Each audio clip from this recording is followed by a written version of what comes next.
사랑하는 영락교회 지체들에게 주 안에서 평화 인사를 전합니다. 오늘은 2023년 10월 31일 화요일입니다. 오늘의 묵상 본문은 민수기 35장 1절로 34절까지의 말씀입니다. 오늘 본문 말씀 35장 1절부터의 말씀은 이렇게 시작합니다. 여호와께서 여리고 맞은편 요단강 모압 평지에서 모세에게 말씀하여 이르시되, 마지막 이제 요단강을 건너는 이 40년의 여정을 마치고 요단강을 건너기 전에 주시는 주님의 이제 마지막 모세에게 주시는 말씀이죠. 그 말씀 가운데 하나가 레위 사람들에게 주어지는 성읍에 관한 말씀입니다. 땅이 지파에 따라서 땅을 모두 분할한 다음에 레위인에게 주어지는 그 지파의 땅을 말씀하고 있는 거죠. 그래서 2절에 보면 이스라엘 자손에게 명령하여 그들이 받은 기업에서 레위인에게 거주할 성읍들을 주게 하고, 너희는 또 그 성읍들을 두르고 있는 초장을 레위인에게 주어서 성읍은 그들의 거처가 되게 하고 초장은 그들의 재산인 가축과 짐승들을 둘 곳을 되게 할 것이라. 기업으로 땅을 받진 못했지만 하지만 레위인들이 여러 지파에 흩어져서 산다는 얘기죠. 그들이 레위 지파 여러분들 흩어서 사는데 8절에 보면 많이 받은 자에게는 많이 떼어서 주고 적게 받은 자에게는 적게 떼어줄 것이라. 그래서 그 지파에 따라서 뭐 딱 정해져서 이만큼 줘 이런 것이 아니라 그 지파의 형편에 따라서 그 지파가 많이 땅을 소유하고 물산이 많으면 좀 많이 주고 좀 적으면 적게 주고 이렇게 형편에 따라서 니드 베이스로 하라는 것이죠. 필요를 채우는 그런 일들이 되게 하라라는 겁니다. 그래서 그 성읍들이 주어지는데 땅을 받지는 못했지만 이 가축과 짐승들은 받아서 키울 수 있는 거죠. 뭐 양이나 뭐 소나 염소나 이런 걸 키울 수 있는 겁니다. 이제 그런 걸 키우면서 살아가는 삶을 영위해 나가는 것이죠. 레위인들을 왜 이렇게 흩었을까라고 본다면 6절에 보면 도피성으로 6성읍이요 그 외에 42성읍이라 이런 말이 나옵니다. 그래서 그 중에 중요한 오늘 본문에 나오는 중요한 내용이죠. 도피성에 관한 말씀. 도피성의 이제 규율을 지키고 도피성을 관리해야 될 그런 책임이 레위인 가운데 있다라는 뜻이 들어 있습니다. 도피성이 굉장히 중요한 주님의 어떤 공의를 세우는 그 정신이 담겨져 있는 것이 도피성의 제도죠. 그 외에도 그럼 도피성만 있으면 되지 왜 42성읍을 지었을까? 48성읍에 도합 흩어져 살게 되는데 레위인에게는 제사를 돕는 일 이외에도 주님의 율법과 말씀을 가르쳐야 하는 또 그 직무가 있죠. 그래서 그 직무를 행해야 되기 때문에 이 12지파에 모두 골고루 흩어져서 그 일들을 행하면서 살아가야 된다는 것입니다. 레위 지파의 삶이라는 것, 제사와 말씀과 가르침의 삶, 도피성을 지키는 공의를 지키는 이 삶이라는 것이 이스라엘됨, 이스라엘의 정체성을 유지해 나가는 데 있어서 아주 핵심적인 것이라는 거예요. 그래서 우리 예전에 그런 말씀 여러 번 나누었죠. 그 이스라엘이 망한 다음에 바벨론의 포로를 겪고 돌아와서 세워진 그런 이제 신명기적인 역사관이라고 하는데 이스라엘의 핵심을 흐르는 역사관입니다. 그 역사관의 두 중심이 바로 성전의 회복과 레위 지파의 회복이죠. 둘 다 사실은 한 얘기, 동전의 양면 같은 얘기죠.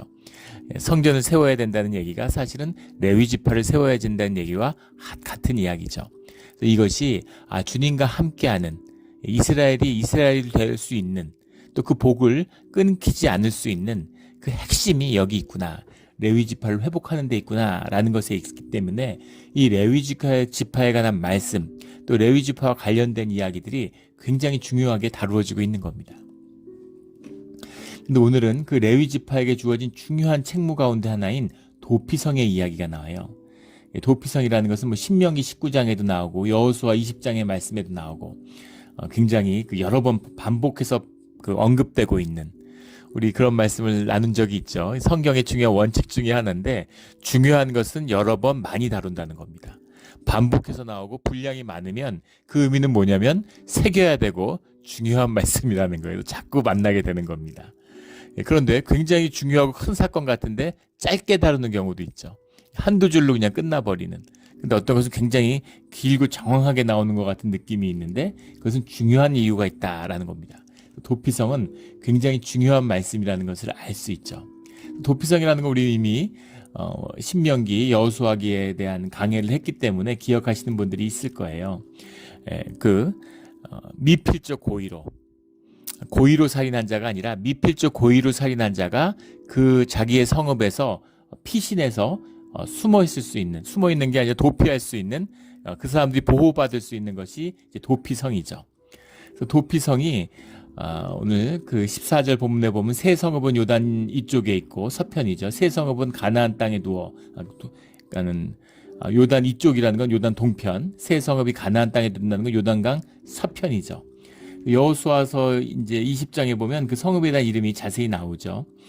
그 요단강 동편에는 제일 북쪽에 게데스가 있고 중간에 세겜이 있고 세겜의 제사, 제일 밑에 헤브론이 있고 요단강 동편엔 제일 위에 골란, 바산 골란이라고 불리는 골란이 있고 요단강 건너가자마자는 라못이 있고 길르앗 라못이죠. 다 성경에 여러 번 나오는 아주 역사적인 도시들입니다. 그리고 제일 남단에 이제 베셀이라는 도시가 있습니다. 그래서 골고루 이 요단강 동편과 서편에 걸쳐서 북쪽 또 중간 남쪽 이렇게 골고루 퍼져 있는 것을 볼 수 있습니다.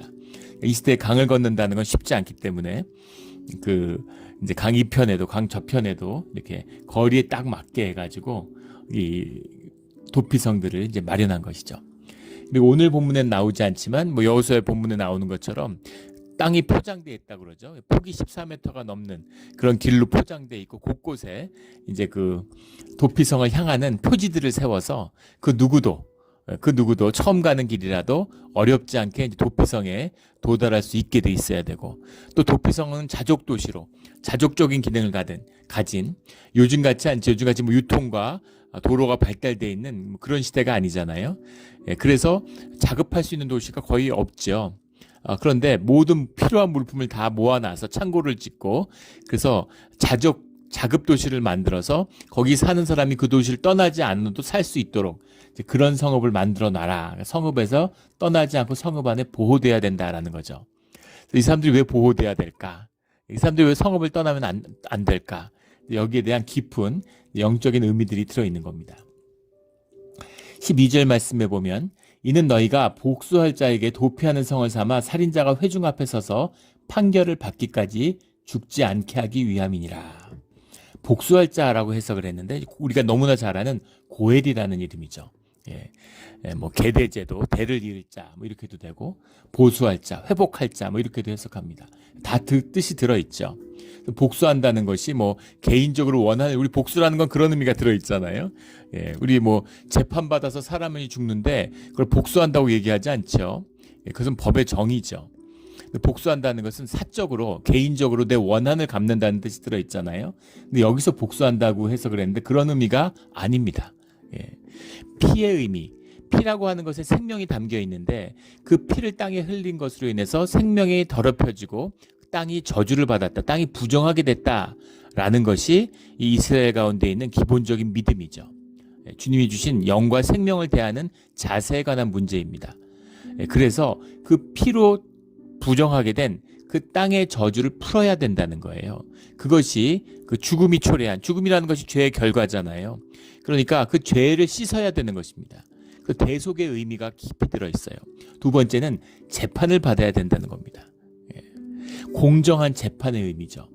그래서 우리 도피성을 얘기하면 마치 무슨 신성성을 높이는 것처럼 뭐 신성성과 하나님의 뭐 거룩한 뭐 신성한 뭐 어떤 권한 이런 걸 높이는 것 같이 그런 의미로 받아들이는 견해들이 있는데 그렇지 않습니다. 반대예요.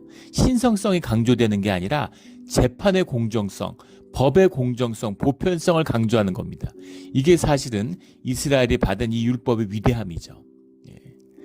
이 위대함이라는 건 뭐 정말 굉장한 것이에요. 이거는 혁명적인 것입니다. 이런 사면제도나 도피성은 사실은 이방 땅에도 있었다고 해요. 그리스에도 있었고 로마에도 로마의 황제가 또 그리스에서도 그리스의 왕이 도시국가의 왕이 사면권을 가지고 있습니다. 오늘날 대통령이 사면권을 가지고 있죠. 사면권이 남용돼가지고 큰 문제잖아요. 자기 패거리들 무슨 정치인들 이런 사람들 죄 짓고 들어갔는데 수십 년 받아도 다 뭐 한 뭐 몇 개월 1년 이렇게 살면은 뭐 전부 광복절 사면 이래서 다 풀어주지 않습니까? 그런 걸 얘기하는 게 아니라는 것이죠. 그런 것이 아니라 그 말을 대표하는 것이 출애굽 21장 14절의 말씀입니다.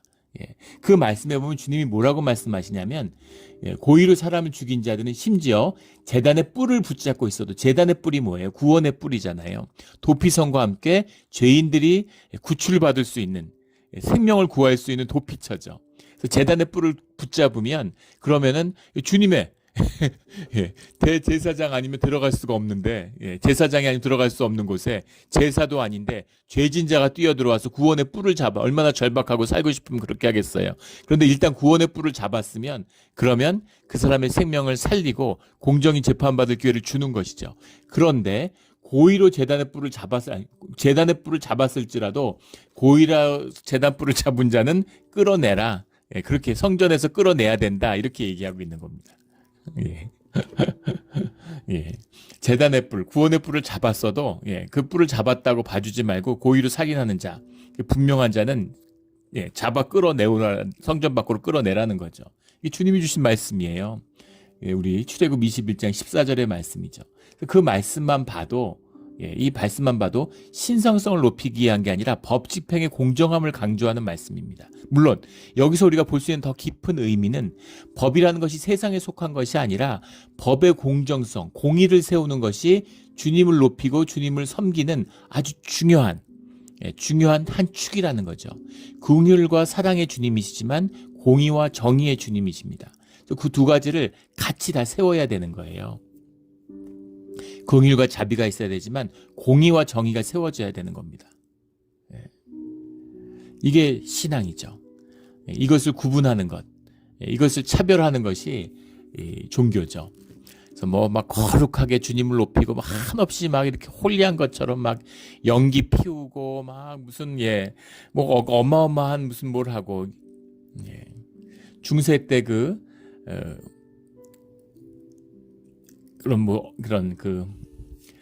거세를 한 남자들의 높은 고음에 뭐 그런 찬양대를 구성하고 뭐 이런 타락한 종교의 모습들이잖아요. 최악이죠.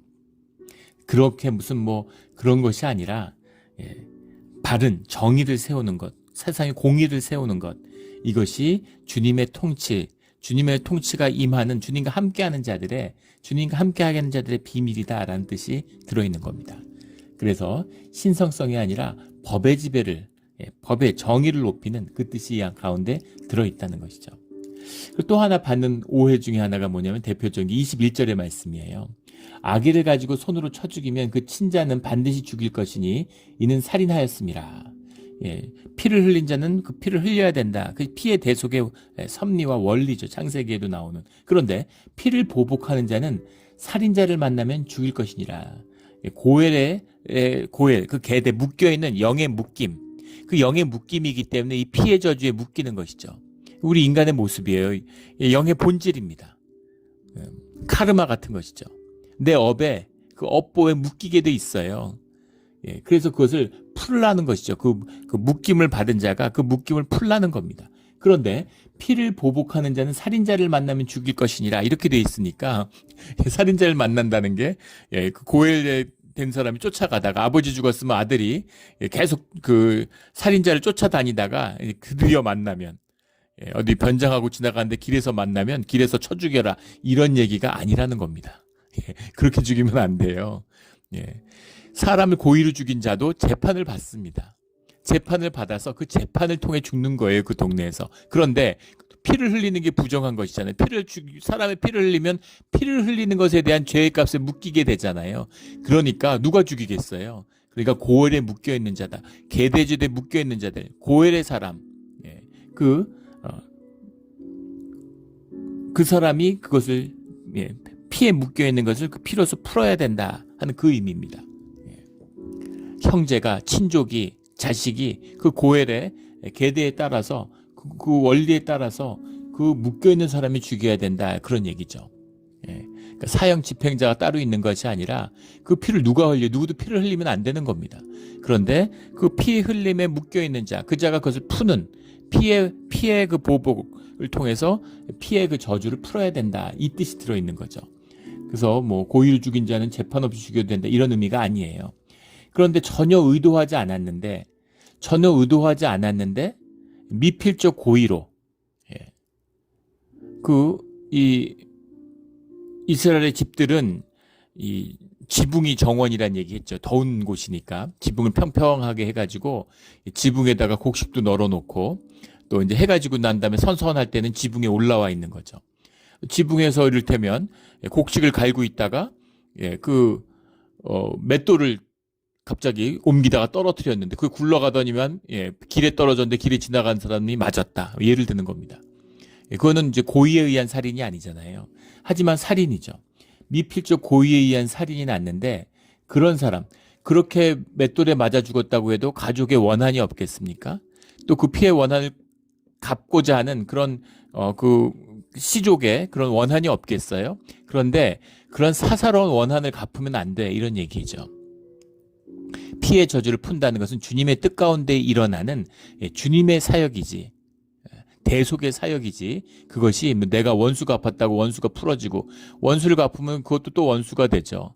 아버지를 죽였다고 한 사람 죽이면 그 사람도 자식이 있잖아요. 그 사람한테는 또 그 아버지의 자식이 원수고 이런 겁니다.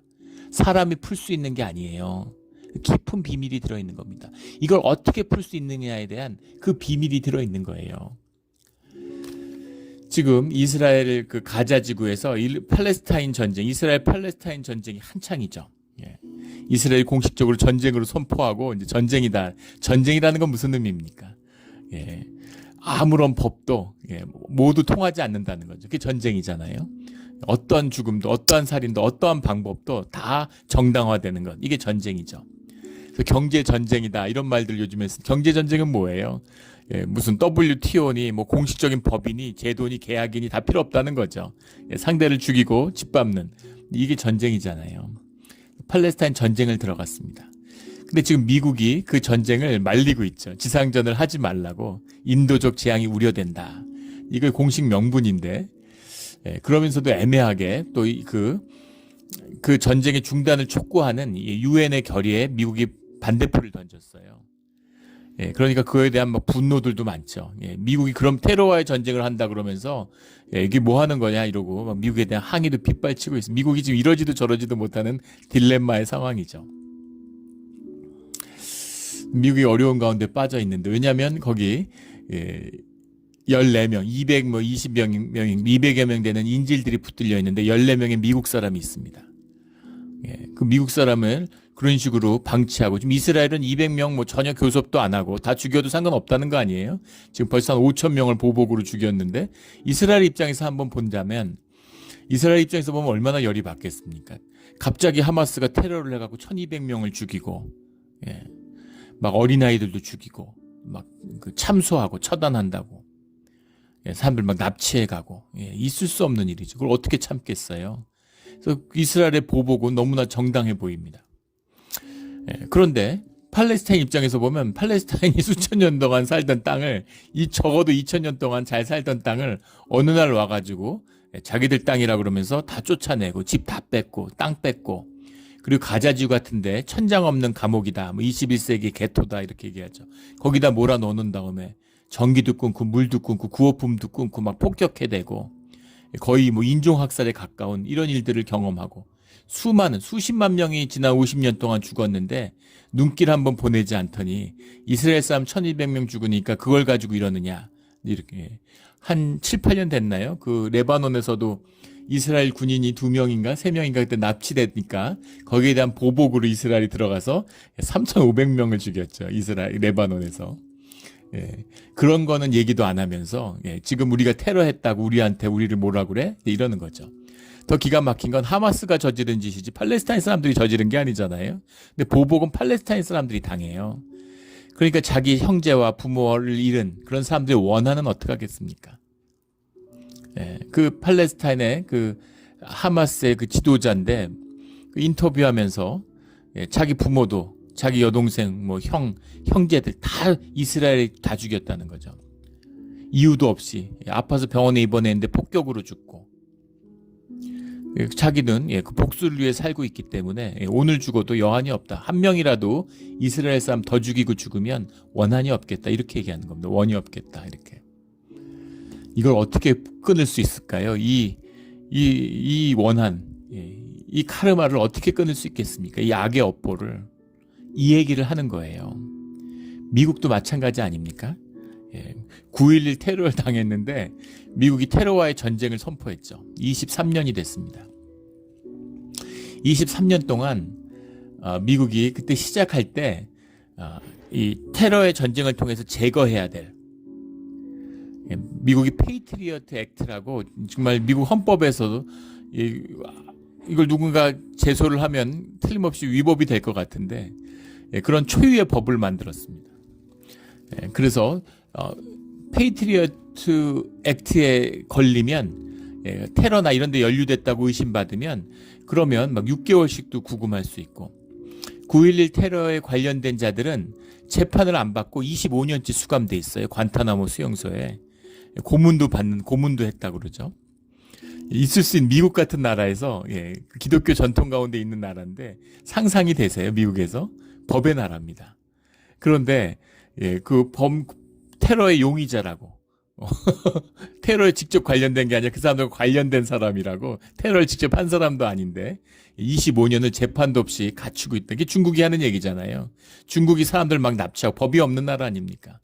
아무나 납치하고 중국의 무슨 그런 존엄성을 훼손했다 이러면서 중국의 통계 같은 거 그런 거 발표했는데 행방불명됐는데 몇 년씩 있다가 보면 감옥에 가 있고 야만 국가라고 그러는데 너희들도 재판 안 하고 국가의 안보에 위협이 되면 25년씩 가둬두잖아. 그런 식으로 얘기하는 거죠. 우리나 너나 뭐가 다르니 이렇게 얘기하는 거죠. 부끄러운 이야기입니다. 미국도 그렇게 하면 안 되죠.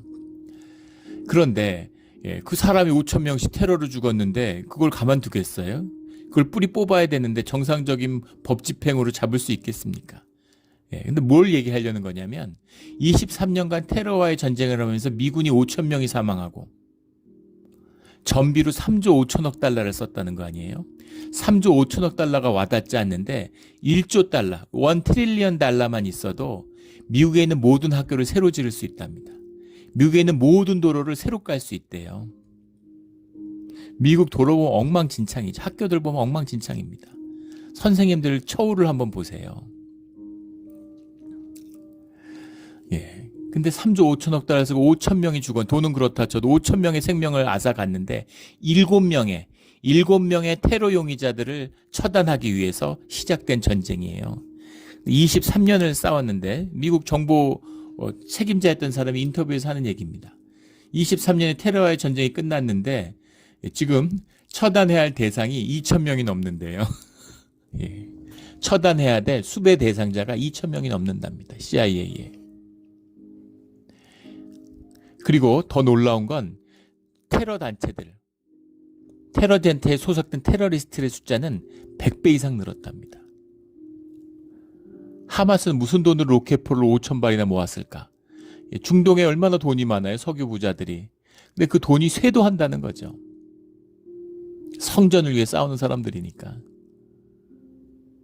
이걸 어떻게 풀겠습니까? 풀릴까요? 테러와의 전쟁 더 하면 이 악한 카르마를, 이 업보를 풀어낼 수 있을까요? 그것을 풀어내는 이야기가 이 도피성의 비밀이에요. 이것을 어떻게 풀어야 되는지 너희 가운데 있는 살인을 이겁니다. 이 악한 연쇄를 어떻게 끊을 건지에 대한 얘기죠. 그래서 미필적 고의로 죄를 지은 자는 그 원한에서 벗어나서 도피성으로 오라는 겁니다.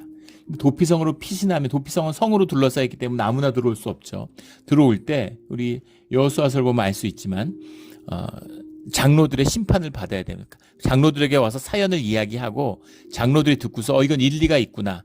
얘는 보호받아야 될 필요가 있겠구나. 그러면 들여주는 거예요. 들여줄 뿐만 아니라 아무 연고도 없고 모르는 동네 왔는데 어떻게 삽니까? 그러니까 그 사람한테 집도 주고 밭도 주고 먹을 음식도 주고 그래서 살 수 있도록 편의를 봐줘야 되는 거예요.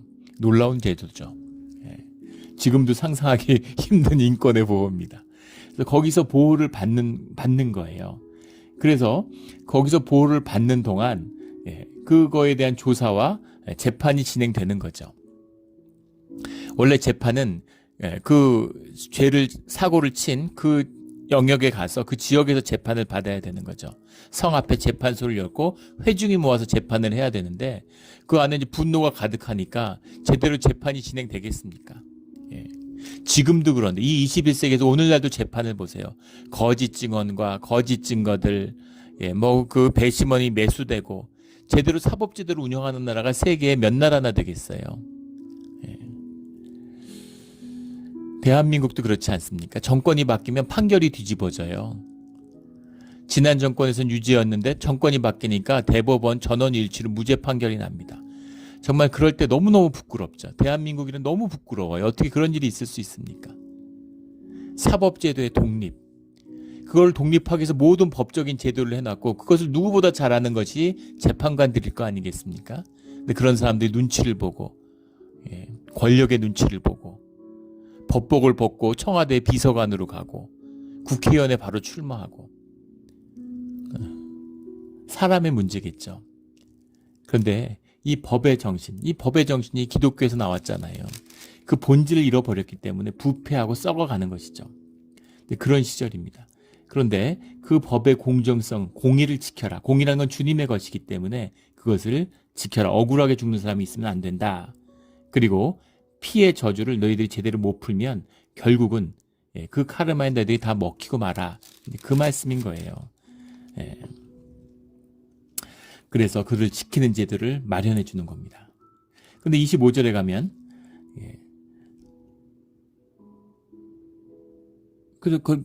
이 미필적 고의로 죽였다 해서 재판을 안 받는 게 아니라 재판을 받아서 규례에 따른 판결을 받는 겁니다. 근데 고엘 제도에 묶여 있는 그런 게 아니라는 거예요. 미필적 고의이기 때문에 그 사람을 긍휼히 여겨서 보호해 준다 이런 의미가 아닙니다.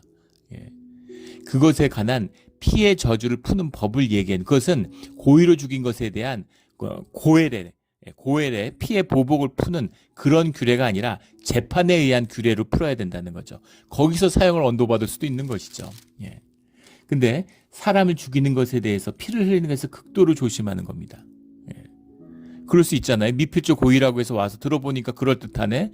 그래갖고 들여서 있었는데 나중에 정황이 지나고 조사를 하고 재판을 하고 증인들이 나와서 얘기를 하다 보니까 이 사람 입장 저 사람 입장이 다른데 이 사람은 보호받을 사람이 아니었네. 이렇게 될 수 있잖아요. 재판을 통해서 그 규례대로 판결하여라는 말입니다. 그리고 25절에 피를 보복하는 자의 손에서 살인자를 건져내어 그가 피하였던 도피성으로 돌려보낼 것이요. 그는 거룩한 기름 부음을 받은 대제사장이 죽기까지 거기 거주할 것이니라. 대제사장이 죽기 전까지는 도피성이 있어야 된다는 겁니다.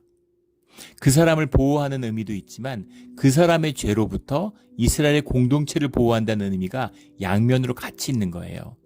그래서 함부로 도피성을 나가면 안 되는 겁니다. 도피성을 떠나면 규례에 대한 이스라엘 법에 대한 보호를 받지 못하는 거예요. 그런데 대제사장이 죽으면 떠나라는 겁니다. 대제사장이 죽으면 떠나라는 건 무슨 말일까요? 대제사장이 있을 때까지만 보호받는다는 얘기일까요? 그게 아니죠. 대속죄일 날 이스라엘의 죄를 가지고 중보자로서 속죄소에 들어가는 게 대제사장이잖아요. 자기 목숨을 걸고. 만약에 자기 죄의 문제를 주님께 용서받지 못했다면 그 죄의 대속을 받지 못한 자가 대제사장이 돼가지고 중보자로 들어가면 대제사장의 목숨을 취하죠. 그래서 대제사장이라는 것은 속죄 사역을 하는 자입니다. 속죄 사역을 하는 속죄소의 그 죽음을 각오한 그래서 대속의 자리에 쓰는 속죄자죠. 그 대속의 죽음으로 받아들이는 거예요. 대제사장의 죽음을.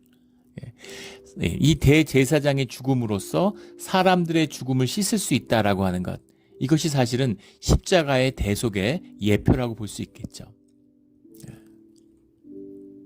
그래서 대제사장의 죽음을 율법 아래 보호받고 있었던 도피성 아래에서 보호받고 있었던 피보호자 그가 그 죽음으로 이 죽음의 묶임 그 죄의 묶임으로부터 대속을 받았다. 그 죽음의 묶임 가운데 대속을 받았다. 이 의미입니다. 그래서 이것은 피의 부정함, 피의 규례 우리가 레위기에서 나누고 있는 그 피의 대속에 대한 말씀이다라는 거죠. 땅의 부정을 막기 위한 그 말씀인 거예요. 그래서 그 대속을 씻었다고 해가지고 이거 영적인 의미라는 뜻입니다. 그렇다고 해서 그럼 죄가 하나도 없어. 사람이 죽었는데 아무 죄가 없네. 대제사장이 죽었으니까 이제 고향 가서 살아야지. 그게 되겠습니까? 고향 가면, 예, 고향 가면 돌 맞겠죠. 예, 그렇게 되지 않는다는 겁니다. 예, 미필적 고의에 의한 죽음을 죽었더라도 죄가 있죠. 그 왜 죄가 없어요? 예, 그 맷돌을 제대로 관리하지 않고 흘린 그 실수에 대한 죄가 있지. 그 죄값은 치러야 된다는 거예요. 재판을 받아서. 그 죄에 대한 재판은 회중이 결정한다는 겁니다. 예, 그것을 장로들이 진행할지라도 회중이 재판관이 되고 피고와 원고가 서가지고 재판을 받아서 거기에 대한 율법에 대한 심판은 심판대로 받는데 피를 흘렸다고 하는 죽음에 대한 피의 부정을 어떻게 씻을 것이냐, 피의 저주를 어떻게 풀 것이냐, 거기에 관한 말씀을 하고 있는 것이죠. 예.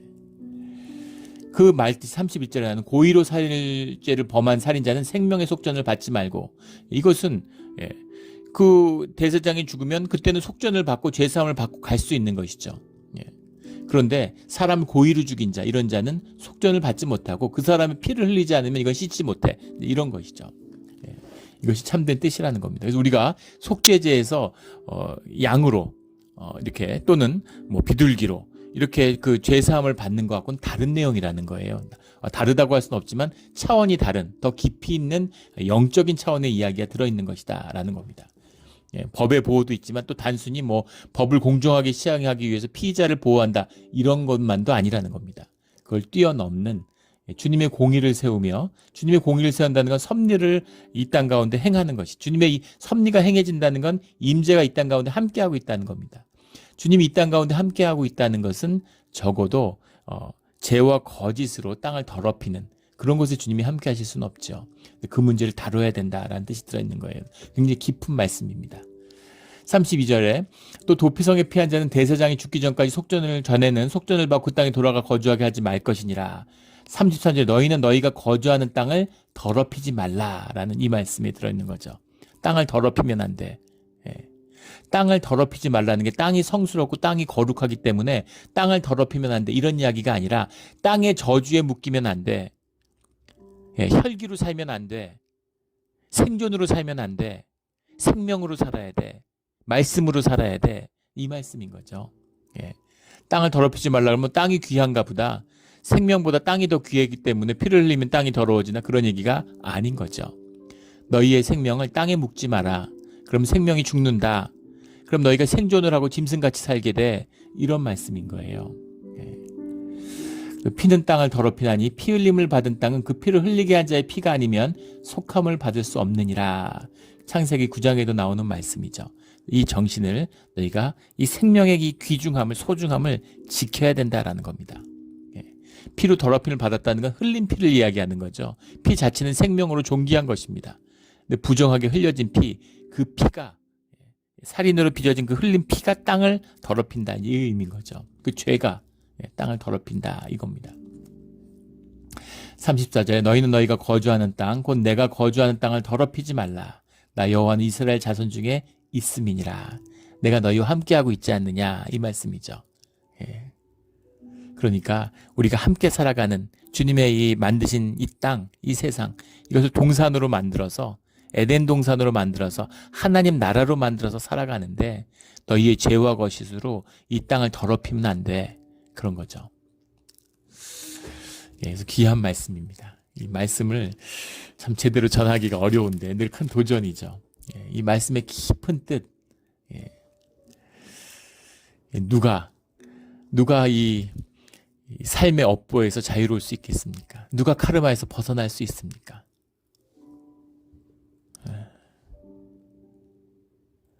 한 통계에서 폭력 가정에서 자란, 아버지한테 두드려 맞았을 뿐만 아니라 아버지한테 안 맞았다 하더라도 어머니가 맞는 걸 보고 자랐다고 해도 그런 폭력적인 가정에서 자란 딸들이 원한이 사무치죠. 예, 아버지 같은 남자는 죽어도 만나지 말아야지. 그런데 그런 폭력 가정에서 자란 딸들의 95%가 20명 중에 19명은 결혼해서 맞고 산다는 거예요. 이게 카르마입니다. 절대로 아버지 같은 사람 만나지 말아야지. 근데 딱 아버지 같은 사람을 만나는 거죠. 첫 데이트 하는데 폭력 휘두르는 남자 있겠습니까? 따뜻하고 좋고 아버지는 100% 나빴을까요?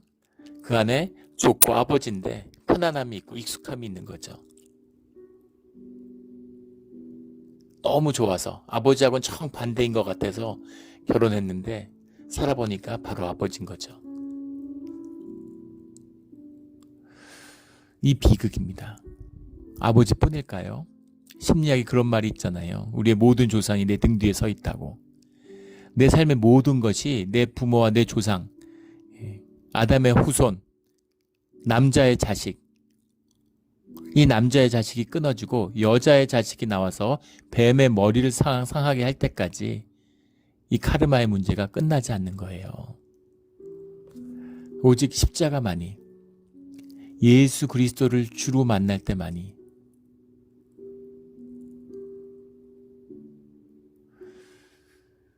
우리의 이 비극적인 업보가 끝이 나지 않습니다. 이 모든 것을 십자가로 끊어버리고 부활의 생명을, 하늘에 속한 생명을, 깨끗한 새 생명, 참다운 나를 피워내는 그런 우리 신앙의 자리가 되기를 주의 이름으로 축원합니다. 아멘. 기도드리겠습니다. 하나님 아버지 감사합니다. 우리 주님의 뜻에 따라서 마음으로 믿었다고 은혜 받았다고 하는 이런 거짓된 오늘날의 기독교의 타락한 모습이 아니라 주님의 공의와 정의가 바로 세워지는 하나님 나라가 임하는 그런 나라를 세우는 우리의 신앙, 힘있는 신앙, 세상을 다스리며 주님의 권세를 누리는 왕같은 제사장으로 부름받은 그 소명을 피워내는 우리의 신앙의 자리가 되게 하여 주시옵소서. 귀한 말씀 주시는 주님께 감사드리며 십자가의 보혈에 다시 한번 감사드리며 예수 그리스도 이름으로 기도드렸습니다. 아멘.